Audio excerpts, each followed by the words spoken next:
February 1943. Somewhere over occupied France. The American strategic bombing campaign over Europe is dying. Not from lack of courage. The men of the 8th Air Force have that in abundance. Not from lack of bombers.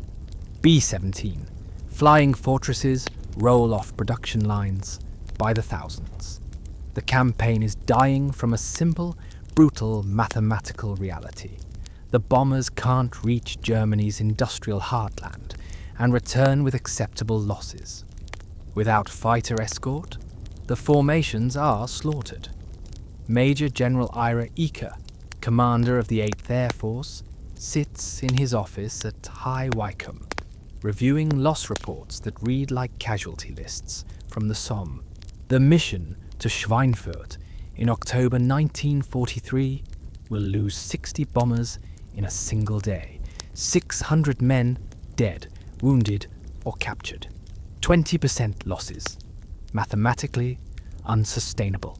At this rate, the entire bomber force will be wiped out before they can cripple German war production. The problem is range. American fighters, P-47 Thunderbolts and P-38 Lightnings, can escort the bombers to the German border. Maybe. But then they have to turn back, their fuel gauges reading empty, leaving the bombers to face the Luftwaffe alone for hours. The German pilots know the math too. They've learned to wait. They lurk beyond the range of Allied fighters, patient as wolves, then strike when the escorts peel away. BF-109S and FW-19OS tear through B-17 formations like chainsaw through silk. British Air Marshal Arthur Bomber Harris is skeptical of the entire American approach. Night bombing, he argues, is the answer. Area bombing. The Americans and their precision daylight raids are losing a war of attrition they cannot win. But the Americans need an escort fighter that can go the distance. All the way to Berlin. All the way to the factories in Brunswick, Schweinfurt, Regensburg, and all the way back. In early 1943, that fighter doesn't exist. April 1940. Inglewood, California. The P-51 Mustang almost doesn't happen. When the British Purchasing Commission approaches North American Aviation with a request to build Curtiss P-40 fighters under license, company president James Dutch Kindleberger makes a bold counteroffer. Give us 120 days, and we'll design you something better. The British, desperate for fighters during the Battle of Britain, agree. Designer Edgar Schmude and his team work around the clock. They create something revolutionary, a fighter with laminar flow wings that slice through air with unprecedented efficiency, a streamlined fuselage that looks fast even standing still, and a cooling system that produces almost zero drag. The British name it Mustang. But there's a problem.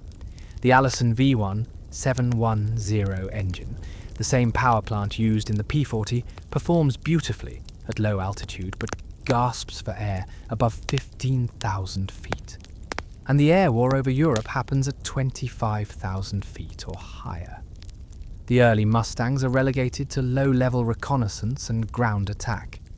Fast and maneuverable, yes, but unable to fight where it matters most. Then, in April 1942, a Rolls-Royce test pilot named Ronald Harker flies a Mustang at the RAF's facility in Duxford. He immediately sees what others have missed. This airframe, he writes in his report, combined with Rolls-Royce's Merlin 61 engine, the same engine powering the legendary Spitfire 9, would create the ultimate fighter of the war. The British begin the conversion. The Americans, initially skeptical, follow suit. By late 1943, P-51Bs fitted with Packard-built Merlin engines begin arriving in England. The Mustang can now fight at any altitude. It's faster than the FW190, more maneuverable than the BF109, and has better visibility than both, but it still has the same problem as every other fighter: range. A P-51B, flying at combat speeds with its internal fuel tanks, has an operational radius of maybe 475 miles. Berlin is 600 miles from England. The math still doesn't work, unless you change the equation. December 1943. Wright Field, Ohio, the concept of drop tanks, external fuel tanks that can be jettisoned when empty or when combat begins, isn't new. The Germans used them. The Japanese Zero had exceptional range, partially because of drop tanks. Even American fighters have experimented with them. But American drop tank development has been plagued by problems. Tanks that won't feed fuel properly at high altitude, tanks that create so much drag they defeat their own purpose, tanks that freeze at 30,000 feet, tanks that crack and leak, tanks whose attachment points fail during high G maneuvers. The breakthrough comes from multiple sources working simultaneously, often without knowing about each other's efforts. British engineers develop a pressed paper tank impregnated with resin, essentially a disposable fuel container that's cheap to manufacture and light enough not to devastate performance. They call it the Ranger tank, and it holds 108 gallons. American engineers at North American Aviation refine the Mustang's fuel system, creating a complicated but elegant series of valves and pumps that allow the pilot to draw fuel from drop tanks first, preserving internal fuel for combat. They also develop metal drop tanks that are more durable for long-term use. And crucially, someone figures out the center of gravity problem. Drop tanks change a fighter's balance, carry them too far forward or back, and the aircraft becomes unstable. The solution involves careful positioning and ensuring the tanks feed at just the right rate to maintain trim. By January 1944, P-51Bs are flying operational missions with two 75-gallon drop tanks. The math suddenly transforms. With 450 miles of internal fuel and 150 gallons external, a Mustang's combat radius explodes to over 850 miles. Berlin, 600 miles away, is now within reach, but the Luftwaffe doesn't know this yet, and neither fully do the Germans' intelligence services. The systematic use of drop tanks on escort missions is so new that the implications haven't been analysed. That's about to change. March 6th, 1944, 0730 hours, RAF Debden, England. Lieutenant Colonel Don Blakesley, commander of the 4th Fighter Group, briefs his pilots in the cold dawn. Today's mission is historic. They're escorting B-17s all the way to Berlin, the first major American daylight raid on the German capital. The bomber crews are nervous. Berlin is defended by 400 anti-aircraft batteries and whatever fighters the Luftwaffe can scramble. And that could be hundreds. The city is ringed with fighter bases, but today, for the first time, the bombers won't be alone. Blakesley's Mustangs carry full internal fuel plus two 75-gallon drop tanks. The mission profile is calculated to the gallon. Climb to 27,000 feet, cruise at 320 miles per hour to conserve fuel, rendezvous with bombers over the Dutch coast, escort them to the target, fight if necessary, shepherd them home. Do not, Blakesley emphasizes, do not jettison tanks unless you absolutely have to. The brass wants us to prove we can make this run. That means bringing everyone home. At 0814 hours, the first P-51s roar down the runway. The formation crosses the English coast at 0847. The North Sea spreads below them, grey and cold. Inside their cockpits, pilots monitor fuel gauges obsessively. The drop tanks feed cleanly, a minor miracle of engineering.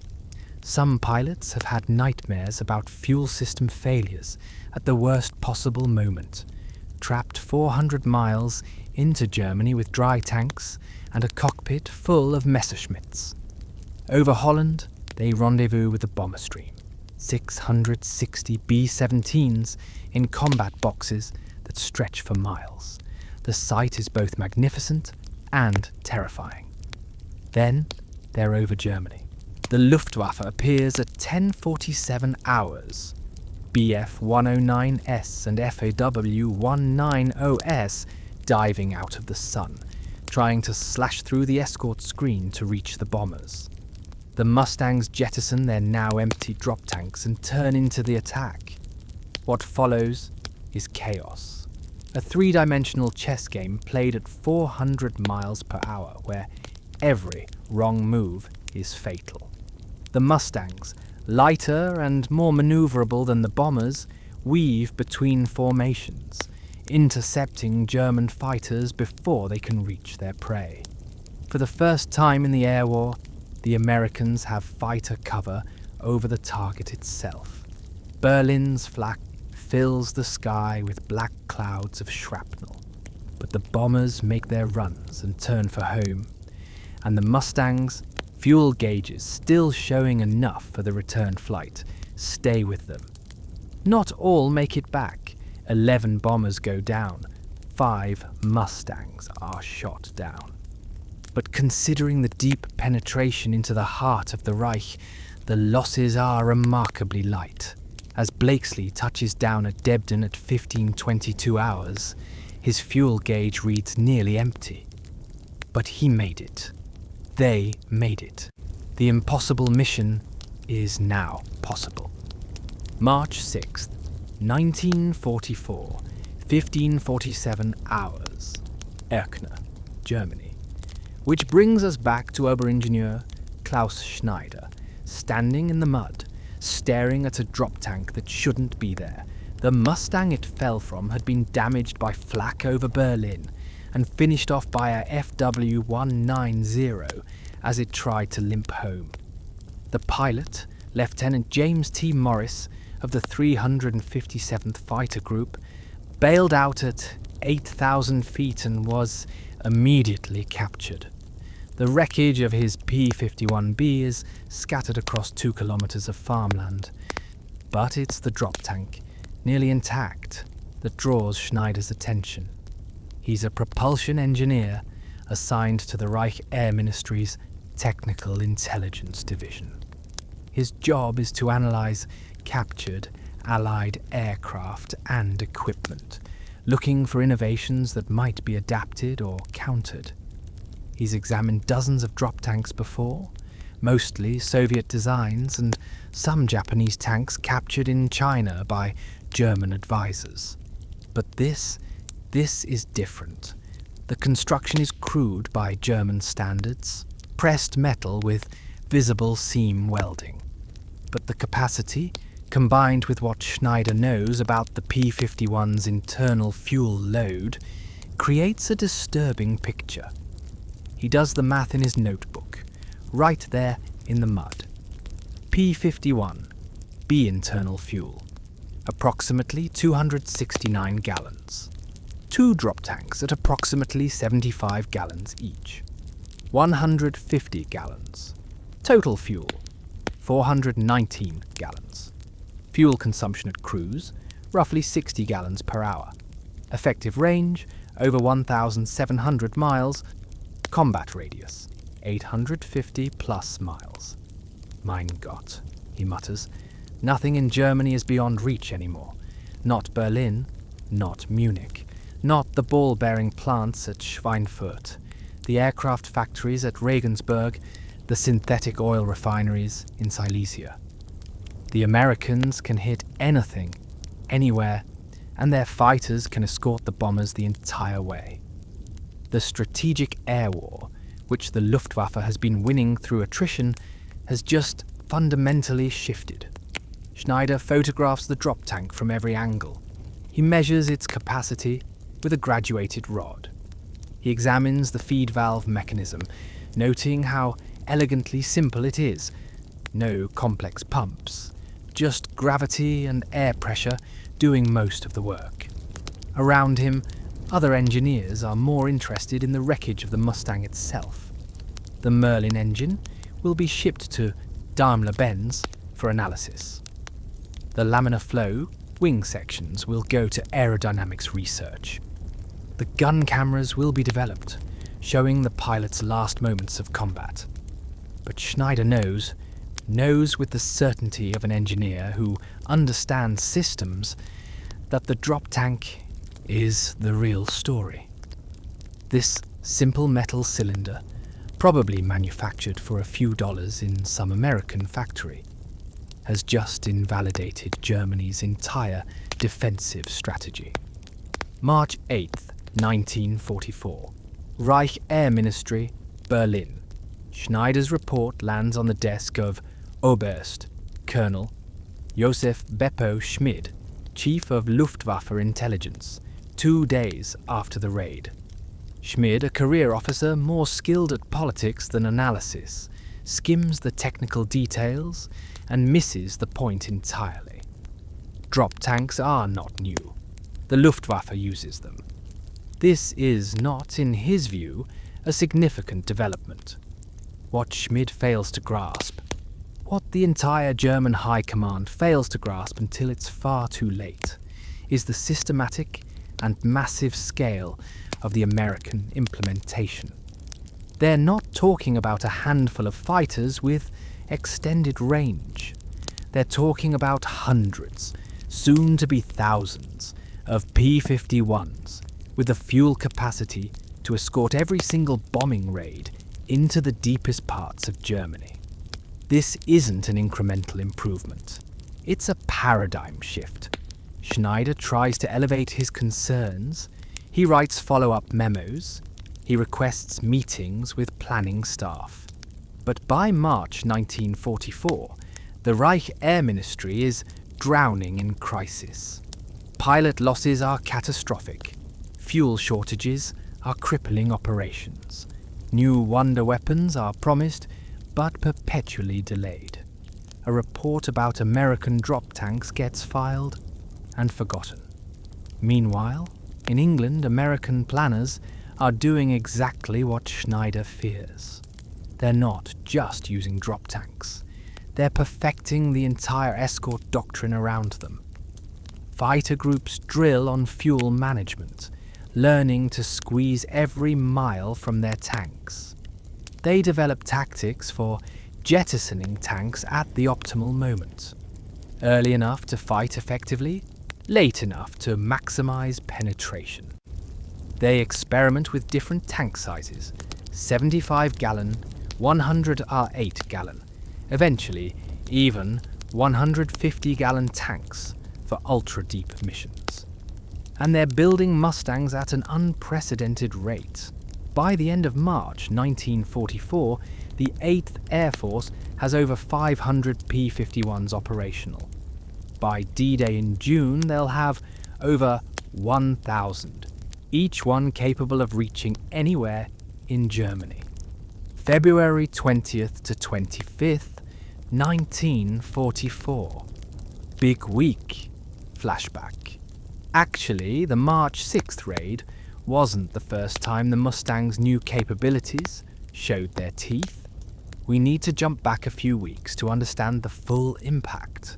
In late February 1944, the 8th Air Force launches Operation Argument, later known as Big Week, a coordinated campaign to destroy the Luftwaffe on the ground and in the air.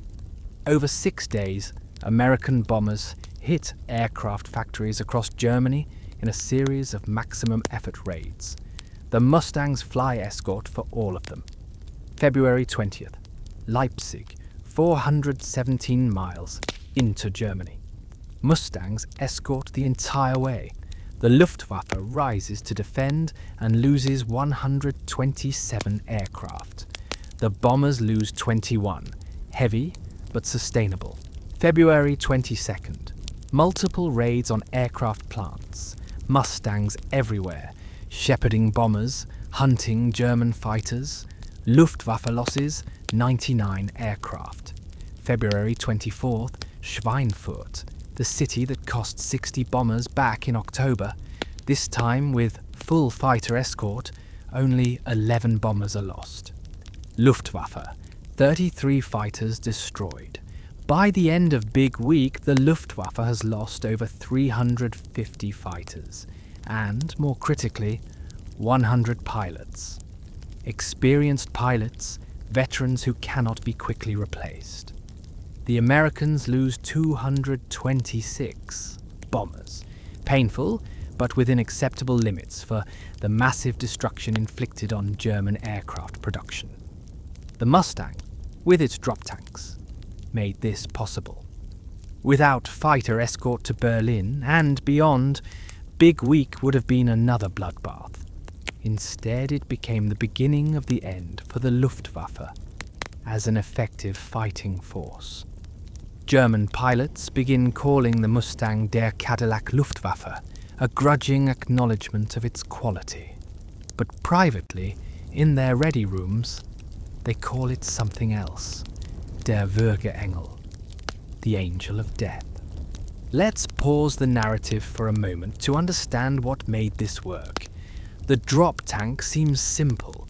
It's just extra fuel.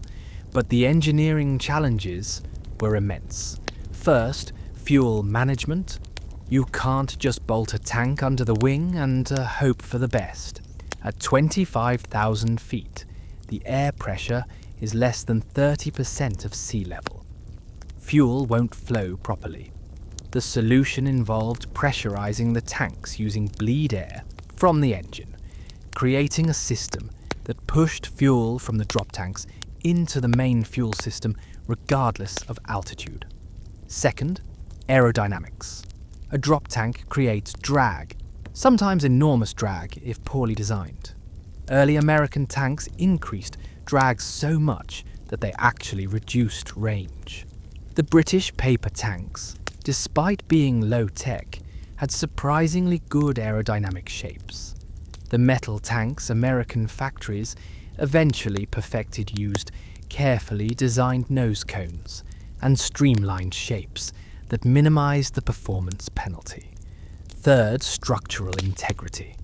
A 75-gallon drop tank filled with fuel weighs over 500 pounds.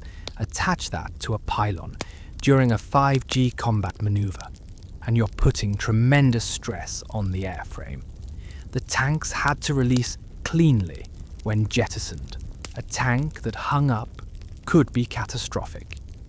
The attachment mechanisms were small marvels of engineering, strong enough to hold tons of force, but designed to release instantly at the pull of a cockpit lever. Fourth, cost and production. This may be the most important factor. Drop tanks were disposable. Most pilots jettisoned them over enemy territory, meaning every escort mission consumed 2 tanks per fighter. The Allies needed to manufacture tens of thousands of them. The British paper tanks cost about $30 each, expensive for a disposable item by 1944 standards, but acceptable. American metal tanks cost more, but could occasionally be recovered and reused if dropped over friendly territory. The Germans, analysing captured tanks, recognised the engineering quality, but they were fighting a different war by 1944. Germany didn't have the fuel to send fighters on long-range missions. They needed every drop of aviation gasoline for defensive operations. The strategic situation that made drop tanks valuable for the Allies, attacking deep into enemy territory, didn't apply to the Luftwaffe, defending its own homeland. Schneider in his reports and noted this irony. Germany had the engineering expertise to build excellent drop tanks. They just didn't have the strategic luxury to use them. April-May 1944. Across Germany. Through spring 1944, the raids intensify. Berlin, Brunswick, Kassel, Leipzig, Munich. Nowhere is safe. The Mustangs appear everywhere, their distinctive engine note becoming a sound of dread for German civilians and soldiers alike. The Luftwaffe tries to adapt. They develop tactics, mass attacks designed to overwhelm escorts, hit-and-run strikes that avoid prolonged combat, focusing exclusively on bombers and ignoring the fighters. Nothing works consistently. The Mustangs are too fast, too numerous, and now, thanks to those simple drop tanks, always there, German fighter production actually increases through mid-1944. The factory's spear has dispersed and hidden churn-out Bf-109s and FW-19OS in impressive numbers. But they're increasingly flown by teenage boys with 40 hours of training, thrown into combat against American pilots with 400 hours of flight time. The experienced German pilots, the veterans who survived Poland, France, Britain, Russia, are being killed faster than they can be replaced.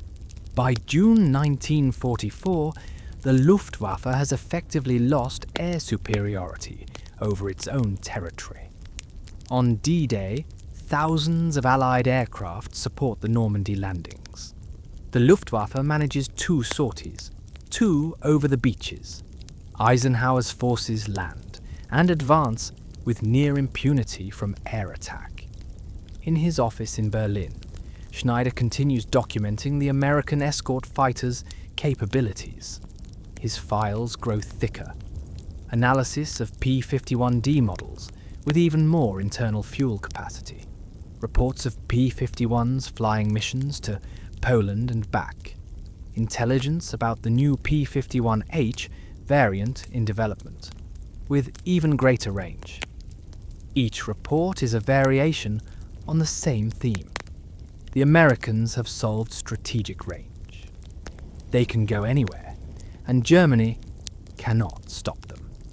By August 1944, Schneider's reports aren't even being read anymore. The Reich Air Ministry has bigger problems. The Soviet advance from the east, the Allied breakout from Normandy, the bomb plot against Hitler and subsequent purges. The strategic air war is lost, even if the shooting continues. Throughout 1944. Personal perspectives. It's easy to talk about this in terms of engineering and strategy, but we should remember, these were young men dying in burning aircraft at 25,000 feet. Lieutenant Morris, the pilot whose Mustang provided Schneider's examined drop tank, survived the war as a POW. He was 22 years old when he was shot down. After the war, in interviews, he recalled the moment his fighter was hit. "I felt the controls go mushy, looked back and saw the whole tail section was just gone. I thought about those drop tanks getting me there and how they wouldn't get me home." On the German side, Lieutenant Franz Stigler, a Luftwaffe ace who survived the war, later wrote, "We knew by spring of 44 that we were finished, not because we lacked courage, not because our planes weren't good, but because they could be everywhere, all the time, and we were running out of pilots, fuel, everything. The day I saw Mustangs over Munich, I knew the war was over. We just hadn't stopped fighting yet." The bomber crews, who had endured months of missions where the fighters had to turn back early, remembered the arrival of the Mustang as almost miraculous. Staff Sergeant John Lucky Luckadoo, a B-17 ball turret gunner who flew 25 missions, recalled, "The first time I saw Mustangs still with us over the target, I actually cried in my turret. For months we'd watched the P-47s turn back and knew we were on our own. When the 50s showed up and stayed, it felt like we might actually survive this thing. January 1945. Berlin, under siege. In the final weeks before Berlin falls, Schneider writes one last report on Allied fighter capabilities. By now, the Reich Air Ministry barely exists. His office has been relocated 3 times to avoid bombing. Power is intermittent. Paper is scarce. But he writes the report anyway, perhaps for history, perhaps because an engineer cannot help but document what he observes. The American P-51, equipped with external drop tanks, represents the maturation of fighter escort doctrine to its logical conclusion. The aircraft itself is excellent but not extraordinary. The FW-19 and TA-152 match or exceed its performance. What cannot be matched is the systematic operational capacity, the ability to produce thousands of fighters, tens of thousands of drop tanks, train thousands of pilots to a high standard, and maintain logistical support for continuous operations. The drop tank, in isolation, is a minor innovation. Applied systematically at scale, it has proven decisive. Germany possessed the technical knowledge to implement similar systems, but lacked the strategic resources, and, critically, the strategic need. Our fighter force has fought a defensive war, where range is less critical than rate of climb and armament. The lesson, if there are military historians after this war to study it, is that tactical excellence cannot overcome strategic inadequacy. The Luftwaffe produced skilled pilots and quality aircraft, but we could not produce enough of either, and we could not prevent the enemy from flying wherever they wished. The drop tank did not win the air war, but it may be the symbol of how it was won. Through industrial capacity, systematic application of adequate technology, and strategic vision directed toward an achievable goal. We could not compete. The report was found in the ruins of the Air Ministry building in May 1945. Schneider himself survived the war, was briefly detained by Soviet forces, then made his way west. He eventually worked for NASA in the 1960s, contributing to the Apollo program's life support systems. He never wrote publicly about his wartime analysis of the Mustang. Though colleagues recalled, he kept a battered drop tank in his garage, a souvenir from that day in Erkner, when he first understood how the war would end. Post-war, the long view.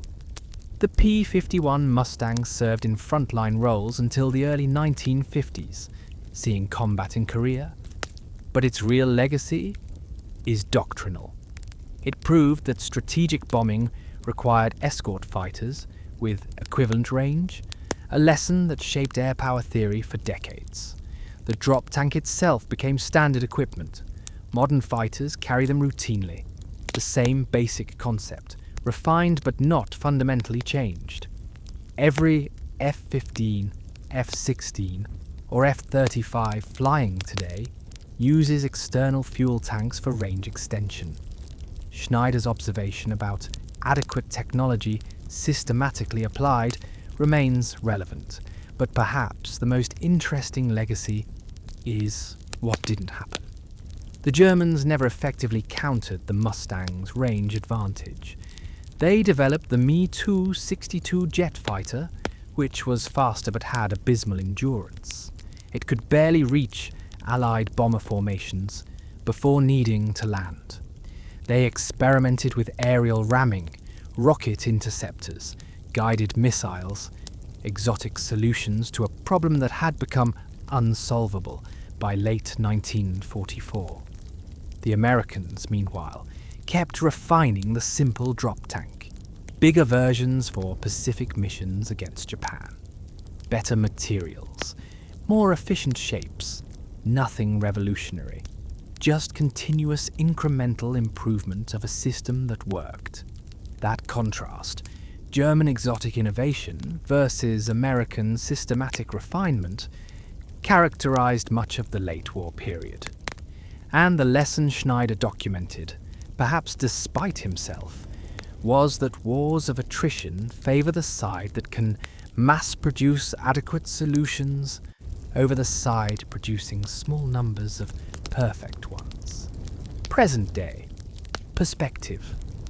Today you can see P-51 Mustangs at air shows, gleaming in restored paint schemes, often with drop tanks attached. They're beautiful aircraft, and the crowds that watch them fly are watching a piece of history that changed the world. But here's what's worth thinking about. The Mustang was a good fighter, maybe even a great one. Fast, maneuverable, well-armed. But it wasn't those qualities alone that won the air war over Europe. It was a paper tank, filled with gasoline. Or rather, it was the industrial system that could produce tens of thousands of those tanks.